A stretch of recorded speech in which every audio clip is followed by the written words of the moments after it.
Assalamualaikum sahabat. Salam sahabat. Saya berhenti dekat tepi jalan disebabkan kereta ni problem. Lepas tu tepi ni saya nampak ada ni sungai.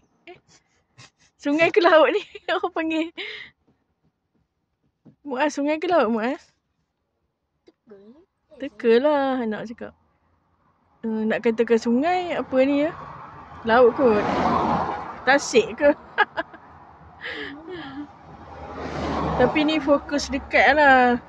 Sehingga 6 saya fokus.